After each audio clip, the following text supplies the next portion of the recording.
మన బాపట్ల జిల్లాలో 13th రోజున ఎలక్షన్స్ జరగబోతున్నాయి. సో అన్ని చోట్ల పోలింగ్ స్టేషన్స్ ఎలా ఉన్నాయి, క్రిటికల్ పోలింగ్ స్టేషన్స్ ఎలా ఉన్నాయి, నార్మల్ పోలింగ్ స్టేషన్స్ ఎలా ఉన్నాయి, దాంట్లో ఏమేమి సెక్యూరిటీ అరేంజ్మెంట్ చేసుకోవాలి, బందోబస్తు అరేంజ్మెంట్ చేసుకోవాలి, అన్ని దాని మీద పరిశీలించడం జరుగుతుంది. సో ఈరోజు పర్చూర్ కాన్స్టిట్యుయెన్సీలో పర్చూర్ పోలీస్ స్టేషన్ పరిధిలో కొన్ని పోలింగ్ స్టేషన్స్ పరిశీలించడం జరుగుతూ ఉంది. దాంట్లో మెయిన్లీ క్రిటికల్ పోలింగ్ స్టేషన్స్, అదేవిధంగా చీరాల కాన్స్టిట్యుయెన్సీలో కూడా చీరాల టౌన్లో, అదేవిధంగా ఇంకొల్లులో, అదేవిధంగా చిన్నగంజంలో కొన్ని పోలింగ్ స్టేషన్స్ పరిశీలించడం జరుగుతూ ఉంది.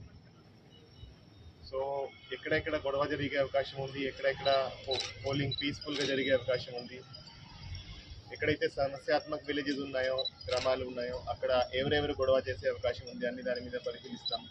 సో దాని మీద అడిక్వేట్ ప్రివెంటివ్ స్టెప్స్ తీసుకోవడం జరుగుతుంది. సో మన జిల్లాలో అన్ని సమస్యాత్మక గ్రామాల్లో BSF ఫోర్స్ ఫ్లాగ్ మార్చ్ చేస్తూ ఉంది. అదేవిధంగా ఎవరైతే పాత నేరస్తులు ఉన్నారో, ఎవరైతే రౌడీ షీటర్స్ ఉన్నారో వాళ్ళని బైండ్ ఓవర్ కూడా చేయడం జరుగుతూ ఉంది. అదేవిధంగా ట్రబుల్ మాంగర్స్ను కూడా 107 CRPC కింద బైండ్ ఓవర్ చేయడం జరుగుతూ ఉంది. మన జిల్లాలో అరౌండ్ 10,000 మందిని ఇప్పటికీ బైండ్ ఓవర్ చేయడం జరిగింది.